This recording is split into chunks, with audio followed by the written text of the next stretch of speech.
আসসালামু আলাইকুম। দেশ বিদেশ টিভি থেকে হুসেন বলছি। আমার চ্যানেলে সবাইকে স্বাগত। ছাত্রলীগ নিষিদ্ধ হওয়ার পর দাবি উঠে যে আওয়ামী লীগকে নিষিদ্ধ করতে হবে। এখন এইটা ওই যে বিশেষ করে বৈষম্য বিরোধীরা, নাগরিকরা, তারা এটা নিয়ে লভ্যজপ্য বেশি করতেছে, কিন্তু বড় দলগুলো তারা এটা নিয়ে তেমন কথা বলছে না। কেন বলছে না? কারণ তারা জানে আওয়ামী লীগের মতো বিশাল দলকে নিষিদ্ধ করে মানে এটা বুমেরাং হতে পারে, এবং এটা কখনোই বাস্তবিক সিদ্ধান্ত নয়, ভালো সিদ্ধান্ত নয়, যৌক্তিক সিদ্ধান্ত নয়। যার ফলে বড় দলগুলো এটা নিয়ে মোটামুটি চুপ আছে। কিন্তু যারা এত লাফালাফি করতেছিল, এখন তাদেরই একজন দেখা যায়, যিনি এখন সরকারের উপদেষ্টা মাহফুজ আলম, তিনি ওই জায়গাটা থেকে অনেকটা সরে আসছেন। নিষিদ্ধ করার যে হুমকি দামকি, সেখান থেকে এখন এখন সেখানে তিনি আর নাই। গতকাল বুধবার তিনি নোয়াখালীর একটা প্রোগ্রামে সেখানে বলছেন যে আওয়ামী লীগ মানে আওয়ামী লীগ নিষিদ্ধর ব্যাপারে সরকার একা সিদ্ধান্ত নেবে না।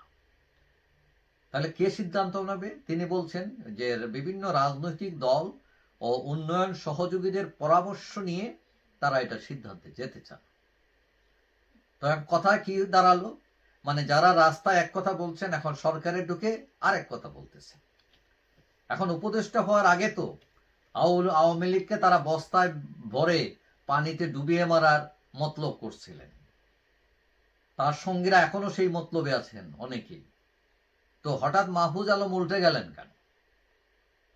ওই দেখবেন পাড়ায় পোলাপাইন যখন মারামারি করে, তখন দেখবেন মারামারি দুই রকম হয়। একটা হলো আক্রমণ হলে সাথে সাথে সে পাল্টা আক্রমণ করে ফেলে, কিছু মানুষ আছে সেরকম, সে ক্যাপাবল। আর যারা ক্যাপাবল না, পাল্টা আঘাত করার শক্তি রাখে না, তারা কি করে? সাথে সাথে পাল্টা আক্রমণে যায় না। তারা কি করে? যে ওই আরো দল পাকায়, শক্তি জড়ো করে, তারপরে মোকাবেলা করতে যায়। এখন মাহফুজ আলমরা এখন হয়ে গেছেন দ্বিতীয় ফর্মুলার লোক।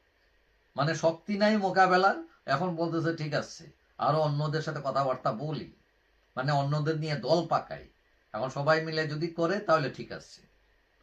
এখন আওয়ামী লীগকে দমন করা, তাকে নিষিদ্ধ করা, তাকে মোকাবেলা করার শক্তি সেটা বৈষম্য বিরোধীদেরও নেই, সরকারেরও নেই, নাগরিকদেরও নেই।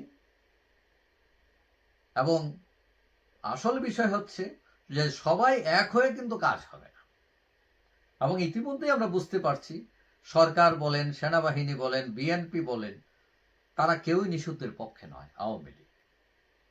বরং তারা কি করতেছে, যে আওয়ামী লীগকে কিভাবে নির্বাচনে আনা যায় তার কৌশল খুঁজে বেড়াইতেছে তারা। এবং ইতিমধ্যে তারা প্রস্তাবও দিয়েছে নতুন আওয়ামী লীগের নেতৃত্বে। এবং এইসব বুঝতে পেরেই হয়তো উপদেষ্টা মাহফুজ আলম ইউটার্ন দিয়েছেন, তিনি উল্টো ঘুরে গেছেন তিনি, যাতে ভবিষ্যতে বলতে পারেন, হ্যাঁ আমরা তো আওয়ামী লীগকে নিষিদ্ধ করতে চেয়েছিলাম, কিন্তু অন্যরা রাজি হলো না, তো আমরা কি করব? অর্থাৎ ওই ছেড়ে দে মা কেঁদে বাঁচছি।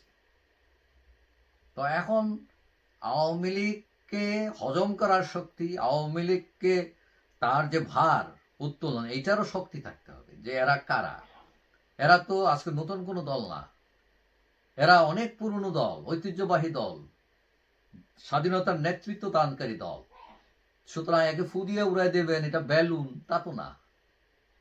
যাই হোক, দেরিতে হলেও মাহফুজ আলম একটু পিছাইছেন।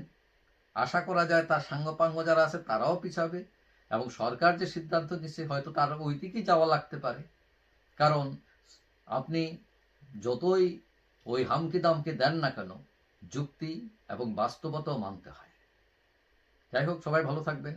আশা করি দেখা হবে অন্য কোনো ভিডিওতে, ইনশাআল্লাহ। আল্লাহ হাফেজ।